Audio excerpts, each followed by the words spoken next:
What's going on? It's Justeeni here, and today we've got some more Luxador Coliseum again on the small Archie. This time against the one, the only, the GOAT, Rats. I know, this was absolutely such a moment. I know, exciting stuff, but let's just get right into this. So, I just do a 2-warrior opening. Again, I don't really like 3-warrior opening.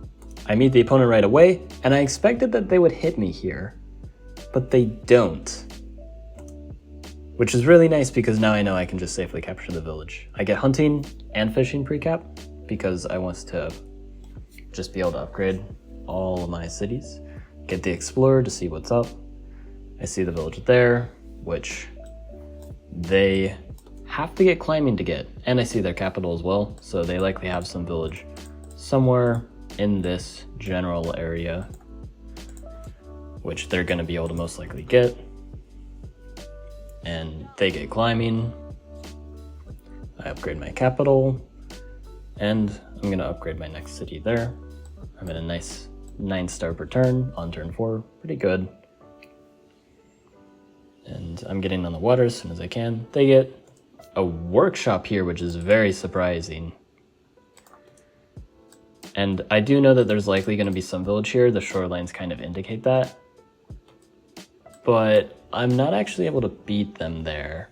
And I know that they're going there. Like they're definitely going towards that. They see the resource indicators. Of course, they're going to go there. So I just kind of sit here because if I advance, they advance and they hit my raft. So there's really no reason to do that. And I get sailing because I expect there could be a village here. And sure enough, it's not here, but it is right next to it, and I am being prepared. If the village had been here, then the warrior would be at 5 HP. If it captures, then I send in my raft to do the finishing blow. But instead, I can just send my warrior here, and Rats only has 3 cities to work with, and I'm about to get my giant going. With the forestry, I used that.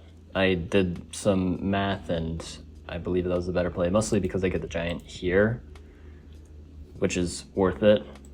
So I'm going to get forestry anyway. And that's that. Very quick game 1. I definitely lucked out, but next game I will not be hosting. So let's get right to that. All right, so this time around, let's see what we have to work with. Again, double warrior. And I go up here, mostly because I didn't see the shoreline. Oopsie daisies. There could be a village here. Instead, I go around, trying to find a village somewhere else, or a possible ruin, because those like to spawn on the edge of the map. I realize I'm stupid. I train another warrior, so I slow my expansion a bit. I can at least get this port to go to this village that I expect to be there. I can upgrade my capital, and this port here is good anyway to connect all my cities, so it's not too much of a setback. And then I get a pop ruin to make up for it, so I'm never punished. So I'm about to get a super fast giant. That's going to be extremely nice. But my expansion is going to be quite slow. So I'm hoping that I'm not cut off. Or that maybe I can play aggressive with my giant to make up for it. I get some exploration done. I miss the lighthouse just barely, but I do meet rats. And I'm hoping I can get to this village very soon. Because if I can, then I can cut him off. I put my Park of Fortune up there. Because right here, I only need 1, 2, 3. I only need 2 ports plus the fish, so that's 20 stars, which sounds expensive, but for a giant and 2-star per turn, that's really not a bad deal at all. And there's really no other good place for the Park of Fortune. They take this village away from me, and they already have scouts. I don't go for this because they're just going to be able to kick me off, so instead I just take the easy ruin. I just try to stop them from getting the village for a turn.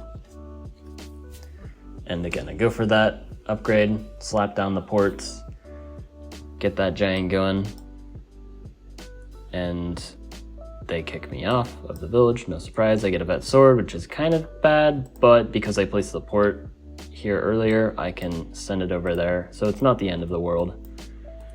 But I am low on cities, and I need to expand. But I do have a lot of star per turn, which will be quite helpful. I am able to find a village, and I've got a high chance of securing that. I get sailing here. try to hop on here just to stall again, try to pressure here. And then they level up their city and get this lighthouse, which tells me they probably have this because their explorer probably wouldn't have found this lighthouse if they had some fog over here. So I'm thinking they might have some monuments saved up.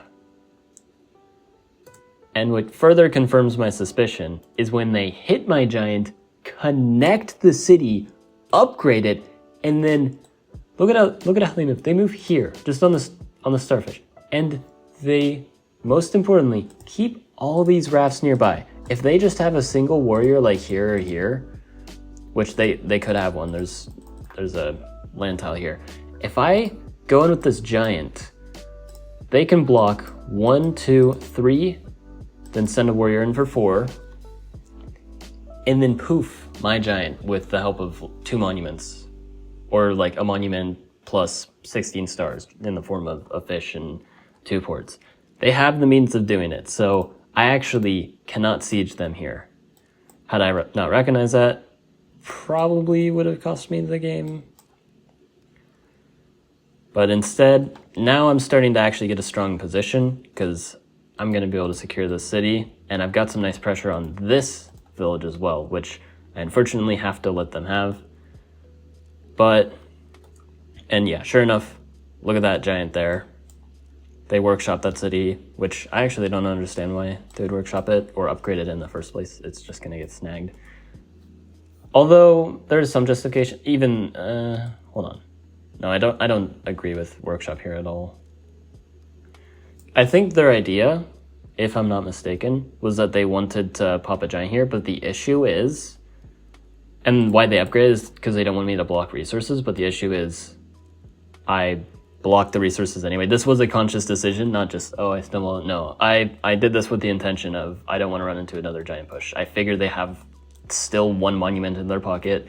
They could possibly get Grand Bazaar on top of that and do some shenaniganery. And this is just making it much harder to do that. I get ramming precap, all that, so they cannot giant push, so they just give up at this point, and I get the Explorer to then see why. This city's also going to be isolated and likely falling soon, and then I'll have 6 to their 3. And this was a very, very fast set. Caught me off guard, but that's kind of Polytopia sometimes, where you can just get luckier than the opponent and win that way. Hope you guys enjoyed. Like and sub, and have a good one.